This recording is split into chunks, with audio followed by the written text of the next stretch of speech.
So hello guys, आज हम देखने वाले हैं कि लिक्विडेशन चैप्टर का जो पिछले लेक्चर में हम लोगों ने उसके जो बेसिक्स देखे थे, आज हम उसका एक्चुअल प्रैक्टिकल सम्स करने वाले हैं। हाँ, इसके एक्चुअल में प्रैक्टिकल सम्स कैसे होते हैं ये हम आज देखने वाले हैं।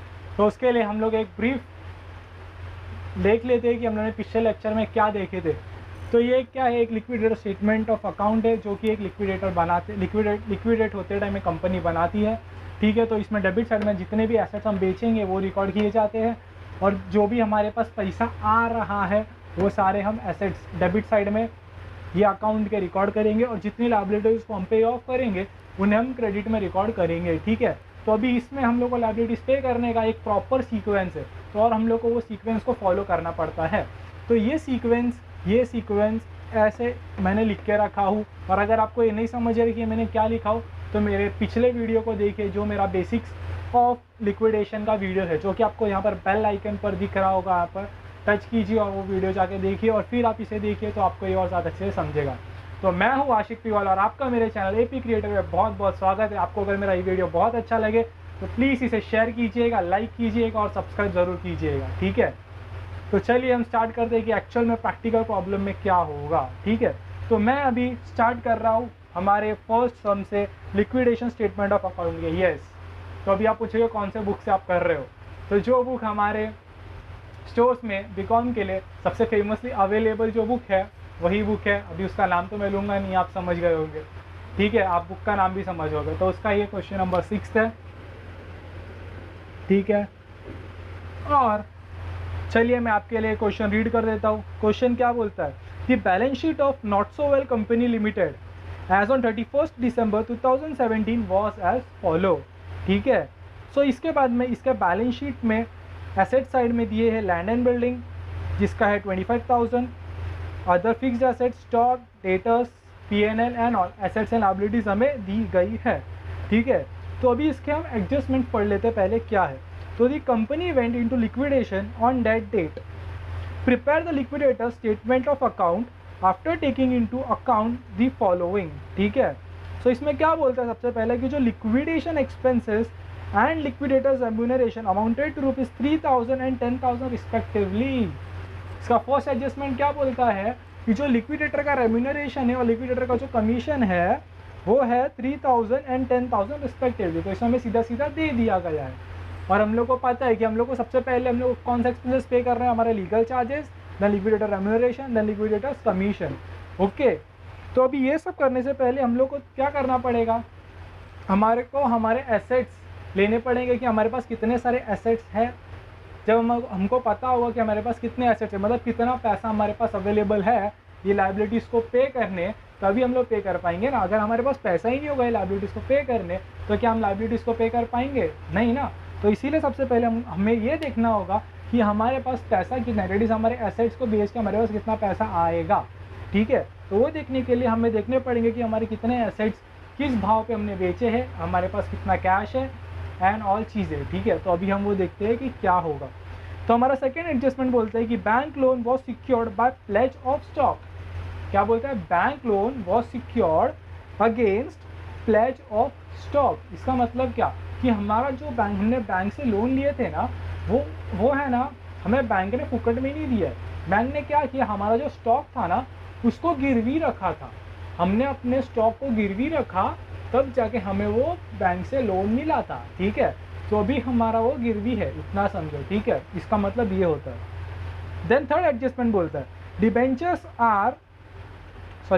Debentures and interest thereon are secured by a floating charges on all assets। क्या बोले, debentures and interest thereon are secured by a floating charges on all assets। Debentures क्या बोलते हैं कि सब एसेट्स के ऊपर ये फ्लोटिंग चार्जेस के ऊपर है, मतलब debenture is secured on all assets. ठीक है, देन उसके बाद में बोलता है कि fixed assets was realised at book value and current assets at 80% of book value. ठीक है, फोर्थ एडजस्टमेंट क्या बोलता है, जो हमारे बैलेंस शीट में हमें आइटम्स दिए गए हैं ना, तो हमारे आइटम्स क्या क्या दिए गए मैं वो इधर पे लिख लेता हूँ। ठीक है, हमें लैंड एंड बिल्डिंग दिया गया है बैलेंस शीट में जिसका वैल्यू है 25,000। देन हमको दिया गया अदर फिक्स्ड एसेट्स जिसका वैल्यू है 2 लाख। देन हमारे पास स्टॉक है, स्टॉक का वैल्यू है 5,25,000 है, ठीक है। देन डेटर्स है, देन डेटर्स हमारे पास 1 लाख का डेटर्स है। देन प्रॉफिट एंड लॉस हमारे पास 58,000 है, ठीक है। तो अभी इसमें ये क्या बोलते हैं कि fixed assets were realised at book value and current asset at 80% of book value, ठीक है। तो अभी इसमें से हमारे फिक्स्ड एसेट्स क्या है, लैंड एंड बिल्डिंग हमारा फिक्स्ड है, ठीक है। अदर फिक्स्ड एसेट्स भी हमारे फिक्स्ड एसेट्स है। लैंड एंड बिल्डिंग क्यों, क्योंकि ये ज़्यादा टाइम तक है, और अदर फिक्स्ड एसेट मैंने बोल दिया कि अदर फिक्स्ड एसेट बचे हैं। तो ये दो क्या, ये दो हमारे हो गए फिक्स्ड एसेट्स, यस। तो ये दो हमारे क्या हो गए फिक्स्ड एसेट्स। इनको ये क्या बोलते हैं कि fixed assets were realised at book value. Realise मतलब क्या, इनको जो बेचकर पैसा आया ना, वो उतना ही पैसा हम लोगों ने लिए जितना ये बुक का इन लोग का वैल्यू है। मतलब लैंड एंड बिल्डिंग 25 का बुक वैल्यू है 25,000, तो हमें इनको बेच कर भी 25,000 ही मिला है, ठीक है। तो अभी इसका एंट्री कैसे पास होगा, तो इसे हम लोग ने क्या किया, एसेट्स को बेचा, तो एसेट गया, कौन सा एसेट गया, लैंड एंड बिल्डिंग गया, ठीक है। तो लैंड एंड बिल्डिंग क्या गया, 25,000 में गया, तो इधर पे मैं लिख दूंगा 25,000,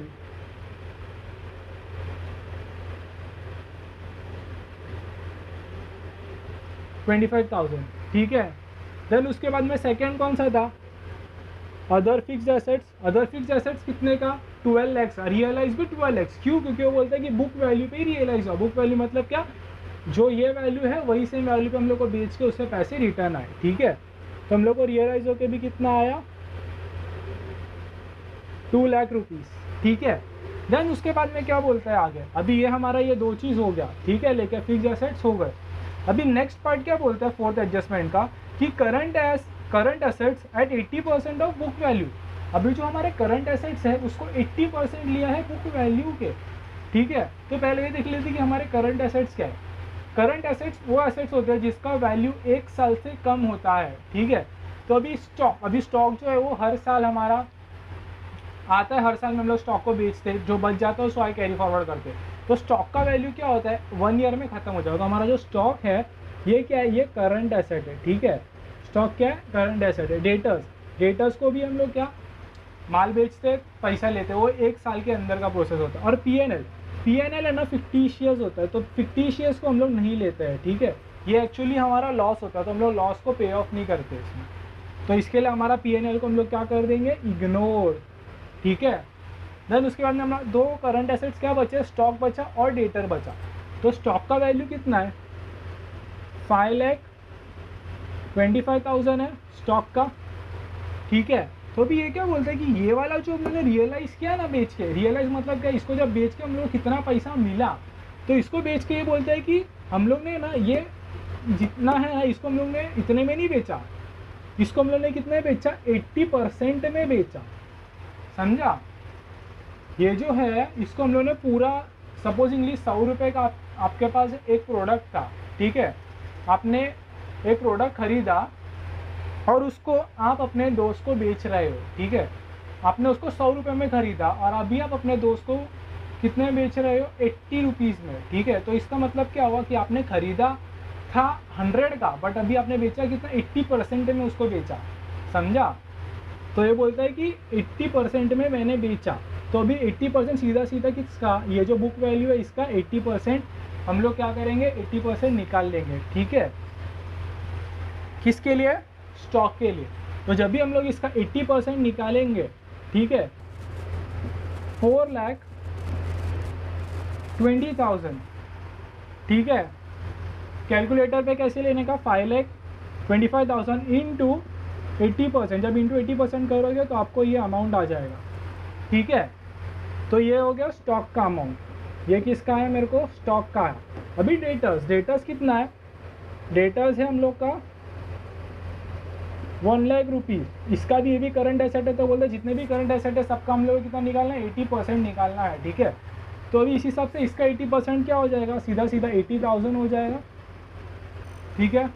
तो अभी डेटर का कितना हो गया, 80,000। तो इधर भी हम लोग लिख देंगे क्या, डेटर्स 80,000। देन उसके बाद में क्या है, स्टॉक। अभी स्टॉक को जब हम लोग लिखेंगे ना, तो स्टॉक को हम लोग इसके साथ में नहीं लिखेंगे, ठीक है, स्टॉक को हम लोग अलग से लिखेंगे। क्यों? क्योंकि हम लोग ने जब हमारा सेकेंड एडजस्टमेंट पढ़े थे ना, सेकेंड एडजस्टमेंट में क्या बोला था, हमें एक बार देख लेते। बोला था कि bank loan was secured by pledge of stock. याद है मैंने बोला था कि हम लोगों ने लोन जो बैंक से लिया था वो ऐसे ही लोन नहीं दिया था बैंक ने, हमारा जो स्टॉक था वो गिरवी रखा गया था।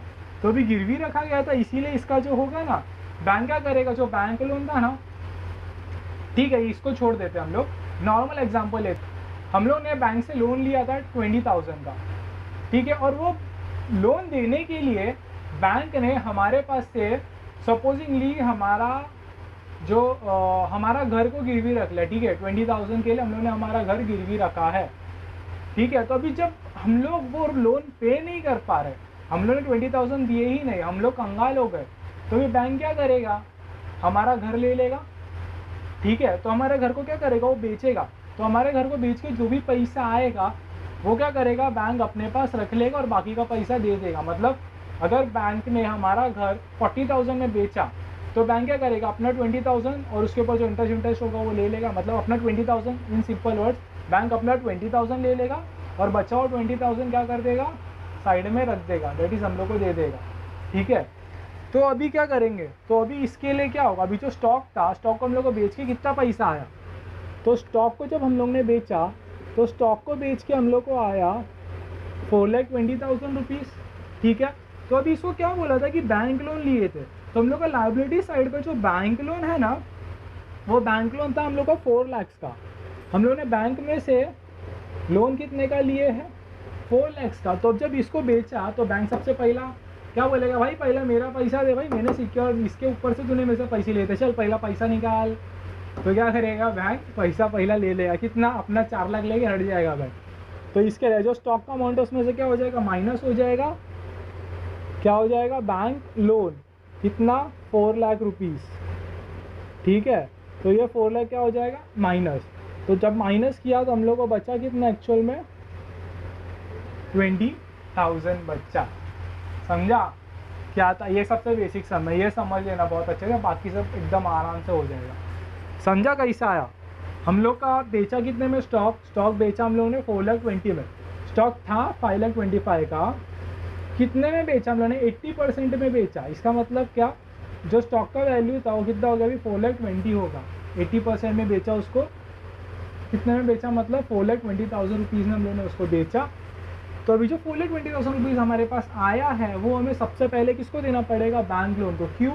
क्योंकि हम लोग ने जब बैंक से लोन लिया था ना, तो हम लोग ने उसको बोला था कि अगर मैं नहीं दे पाया तो मेरे स्टॉक्स को तुम, जो हमारा स्टॉक होगा उसको तुम रख लेना और उसको बेच के अपना पैसा रियलाइज़ कर लेना। तो सबसे पहले अभी हम लोग क्या करेंगे, स्टॉक को पे कर देंगे। तो हम लोगों ने स्टॉक को पे कर दिया और अभी हमारे पास अवेलेबल बैलेंस 20,000 रुपीज़ है, ठीक है। तो अभी बाकी हम लोग देख लेते क्या है। अभी हम लोग के पास 4 एडजस्टमेंट्स है, उसके अंदर से 2 हो गए। क्या, एक बैंक लोन वाला हो गया यहाँ पर, और जो एसेट्स को हम लोग को लेना था बेच के हमारे पास पैसा आ चुका है, ठीक है। अभी 2 लाइबिलिटीज़ बचे हैं। तो अभी लाइबिलिटीज़ के लिए सबसे फर्स्ट एडजस्टमेंट क्या बोला था, liquidation expenses and liquidators remuneration amounted to ₹3,000, ठीक है, एंड 10,000 रिस्पेक्टिवली। तो इसमें क्या किया, इन्होंने निकाल के दी दिया, इसमें लीगल चार्जेस नहीं दिया है ये सब में, तो इधर पे नहीं आएगा। मतलब ये तो मैंने फॉर्मेट समझाने के लिए आपको लिखा था, एग्जाम में ऐसे लिखोगे तो भी चलेगा, बाद में डैश मार देना। अगर टाइम वेस्ट नहीं करना है तो एक एक करके फॉर्मेट ध्यान में रखे करते जाना। क्या, सबसे पहले लीगल चार्जेस पे करना है, सब में लीगल चार्जेस नहीं था। सम के अंदर क्या क्या है देखो, प्रेफरेंस शेयर है, इक्विटी शेयर है, देन बैंक लोन है, उसके बाद में 4th डिबेंचर है, देन इंटरेस्ट ऑन डिबेंचर है, देन क्रेडिटर्स है। इसमें किधर पे भी लीगल चार्जेस नहीं आया, ना ही हम लोग एडजस्टमेंट में बोले कि कुछ लीगल चार्जेस हुआ, तो लीगल चार्जेस नहीं आएगा। देन सेकंड हम लोग सबसे पहले क्या पे करते हैं, लिक्विडेटर्स को रेम्यूनरेशन, मतलब उनकी जो भी पगार होगी वो, तो उनकी जो लिक्विडेटर्स के रेम्यूनरेशन जो है, इन लोगों ने क्या बोला, लिक्विडेटर रेम्यूनरेशन इज 10,000। तो लिक्विडेटर का जो रेम्यूनरेशन है वो 10,000 हो जाएगा, ठीक है। देन सेकेंड ये लोग क्या बोलते हैं, लिक्विडेशन एक्सपेंसेस हुआ। अभी इधर पर लिक्विडेटर कमीशन नहीं है, इधर पे क्या है, लिक्विडेशन एक्सपेंसेस है, ठीक है। तो इधर भी हम लोग लिख लेंगे लिक्विडेशन एक्सपेंस। तो लिक्विडेशन एक्सपेंस कितना बोलता है ये, कि लिक्विडेशन एक्सपेंस इज 3000, ठीक है। तो लिक्विडेशन एक्सपेंसेस आ गया 3000। तो अभी हम लोग देख लेते हैं कि हमारे पास टोटल एसेट्स में कितना पैसा है। तो एसेट्स में सबसे पहला, शायद आपको कैलसी में अमाउंट दिखेगा कि नहीं दिखेगा पता नहीं, बट मैं ट्राई कर रहा हूँ। 25,000 मैंने ले लिया, then plus 2 lakh rupees, then plus 80,000 plus 20,000, ठीक है। कितना है? 3,25,000। मैंने सिर्फ ये जो अमाउंट है ना इसको टोटल किया, इसका टोटल मेरे को कितना आ रहा है? 3,25,000। ये देखो 3,25,000 आ रहा है। मतलब क्या, मेरे पास इतना पैसा है, इतना पैसा मैं दे सकता हूँ, ठीक है। तो अभी ये पैसे में से मैंने सबसे पहले 10,000 लिक्विडेटर रेम्युनरेशन को दे दिया, तो ये क्या हो जाएगा? कम हो जाएगा 10,000, तो माइनस 10,000 कर लेंगे। देन सेकंड किसको दिया? लिक्विडेशन एक्सपेंसेस को, तो माइनस 3,000 कर लूँगा। देन उसके बाद में हम लोग और क्या, अभी मेरे पास और कितना पैसा बचा है? इक्वल टू किया मैंने, तो मेरे पास बचा है 312,000, ठीक है। तो अभी मेरे पास और भी लाइबिलिटीज़ है कि नहीं बैलेंस शीट में पे करने के लिए, वो चेक करते। तो बैलेंस शीट में देखते हैं और कौन सी लाइबिलिटीज़ बची है। तो बहुत सारी लाइबिलिटीज़ बची है। प्रेफरेंस शेयर बचा है, इक्विटी शेयर बचा है, बैंक लोन बचा है, सॉरी बैंक लोन तो हम लोगों ने पे कर दिया। देन उसके बाद में डिबेंचर बचा है, इंटरेस्ट ऑन डिबेंचर बचा है, देन क्रेडिटर बचा है। तो अभी ये सब पे करने के लिए हम लोग के पास फॉर्मेट है जो कि मैंने यहाँ पर लिखा हूँ, ठीक है। अगर ये फॉर्मेट अभी भी आपको नहीं समझ रहा है क्या है, तो पिछला वीडियो जाके देखिए, उससे मैंने अच्छे से समझाया कि ये फॉर्मेट कैसे है, क्या है, ठीक है। तो उसके बाद में हम लोग क्या पे करेंगे? डिबेंचर्स। तो इसके अंदर हमारे जो बैलेंस शीट के अंदर, हाँ ये कहाँ से देख रहा हूँ मैं? लाइबिलिटीज़ बैलेंस शीट में से, जो हमारा गिवन बैलेंस शीट है ना उसमें से। तो हमारा जो 8% डिबेंचर्स है वो हम लोग कितना बोला है? 10,000 बोला है। 8% डिबेंचर्स कितना बोला है? सॉरी 1 लाख रुपीज़ है। 8% डिबेंचर इज 1 लाख रुपीज़। तो हम लोग पूरा का पूरा डिबेंचर्स पे कर सकते हैं 1 लाख का, ठीक है। कैसे पे कर सकते हैं? क्योंकि हम लोग के पास अभी भी कितना अवेलेबल है? अभी भी हम लोग के पास अवेलेबल है कितना?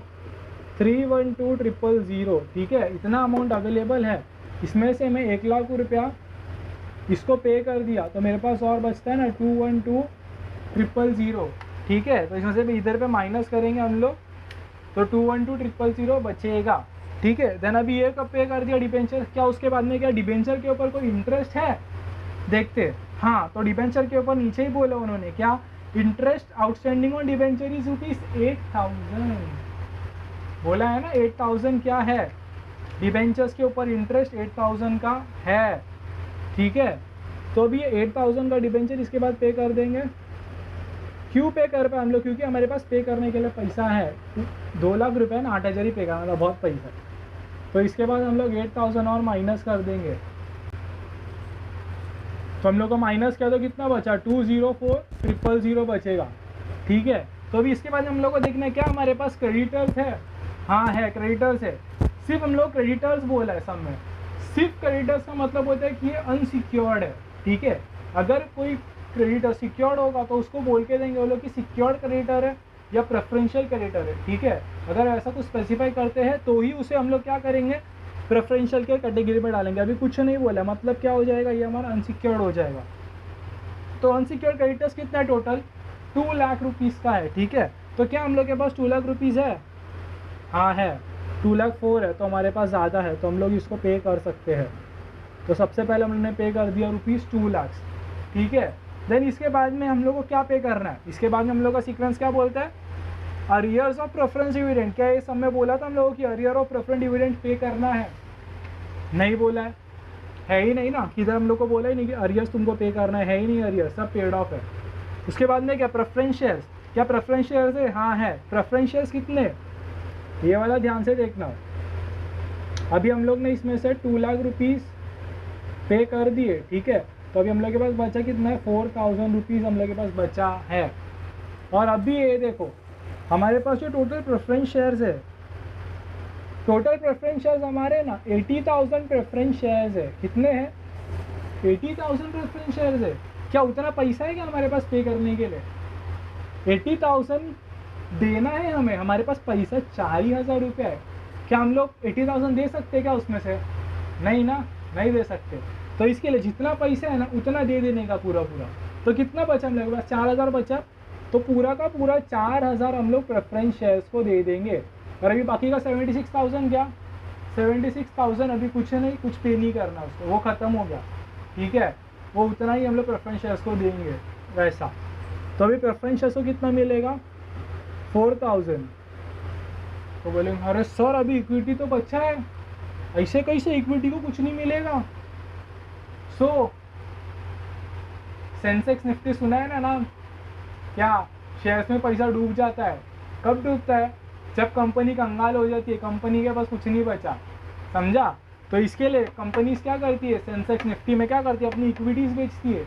इक्विटीज़ क्या है, हाईएस्ट रिस्क के इक्विटीज़ में अगर आप इन्वेस्ट करते हो तो ठीक है, जितना ज़्यादा रिस्क उतना ज़्यादा रिटर्न्स। तो वैसे अभी इसमें क्या होता है, अगर कंपनी अगर बंद होती है ना, अगर आप किसी इक्विटी में इन्वेस्ट कर रहे हो तो आपको सबसे लास्ट में पैसे मिलेंगे, सबसे लास्ट में जब इन सबको पे ऑफ हो जाएगा ना, तब सबसे लास्ट में आपको पैसा मिलेगा, अगर बचता है तो ठीक है, अगर नहीं बचता है तो आपको कुछ नहीं मिलेगा, ज़ीरो, आपका जो पैसा डाला था सब खत्म।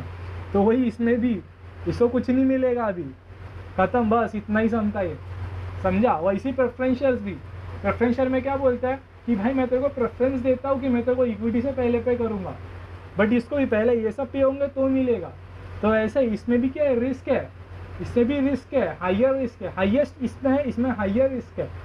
तो हाइयर कितना, इसको थोड़ा तो मिला ना पैसा 4,000, तो अभी इसको इतना ही लेके जाना पड़ेगा। तो हमारा जो बैलेंस शीट फिगर है, हमारा आंसर भी यही है, ठीक है। तो इसके लिए ये जो लास्ट पार्ट है ये हमारा इसमें नहीं आएगा, समझा। तो हमारा जो आंसर है इधर पे ही ख़त्म, बस ये इतना ही आंसर है, हो गया। तो जब भी हम लोग ये दोनों को टैली करेंगे ना कैलकुलेटर पे, तो 325,000 आएगा, ठीक है। तो ये हम लोग का सम ख़त्म हो गया, ये सबसे एक बेसिक सम था, हम लोग लिक्विडेशन में क्या करते हैं, ठीक है। जो भी वो झोल आता है उधर पे लास्ट में आता है, थोड़ा सा झोल है, बस 20% ही है वो, ये इतना समझिए, मतलब आपका चैप्टर अभी 80% निकल गया और कुछ नहीं है।